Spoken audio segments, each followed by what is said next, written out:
বিএনপির যে একটা দাপট বা বিএনপির যে একটা অবস্থান, সেই অবস্থানটা কিন্তু গত এক বছরে ডে বাই ডে এটা ক্রমশ কমতে দেখছি, এবং এই অবস্থান তারা ধরে রাখার যে আহ, সফলতা সেটা তারা পারেনি, এইটা বলতে হবে। এবং এই জায়গাগুলোতে লিডিং পয়েন্টে থাকার যে ব্যাপারটা, সেই জায়গাটা তারা থাকতে ব্যর্থ হয়েছে। এবং আরও নানা যে ব্যাপারগুলো গত এক বছর বা 14 মাসে তাদের দলের বিভিন্ন নেতাকর্মী সারা দেশে যে বিষয়গুলোতে এখানে তারা তৎপর ছিলেন, বিশেষ করে বিভিন্ন কি বলে এই যেগুলো আপনারা অভিযোগ শুনেছেন বিভিন্ন পত্রপত্রিকায়, ঘাট দখল, মাঠ দখল ইত্যাদি ইত্যাদি।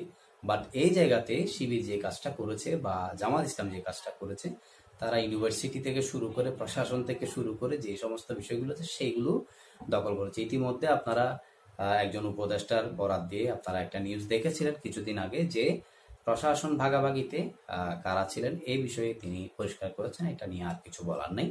তো বিএনপিকে যে মেসেজটা হয়তোবা তারা নিঃসন্দেহে এখন দিতে চায়, সেটা হচ্ছে যে এই শুধু বিএনপিকে নয়, সারা বাংলাদেশের মানুষের কাছে এই বিষয়টা তারা হয়তো সামনে হাইলাইট করবে, যে একটার পর একটা ক্রমান্বয়ে যেভাবে প্রত্যেকটা ইউনিভার্সিটিতে শিবির নিরঙ্কুশভাবে বিজয় লাভ করেছে, আগামী নির্বাচনেও বাংলাদেশের মানুষ সেভাবে ভাবছে। এই ধরনের হাইলাইটস অলমোস্ট শুরু হয়ে যাবে। ইতিপূর্বে কিছুটা তার নমুনাও দেখা গিয়েছে। তো যাই হোক, এখন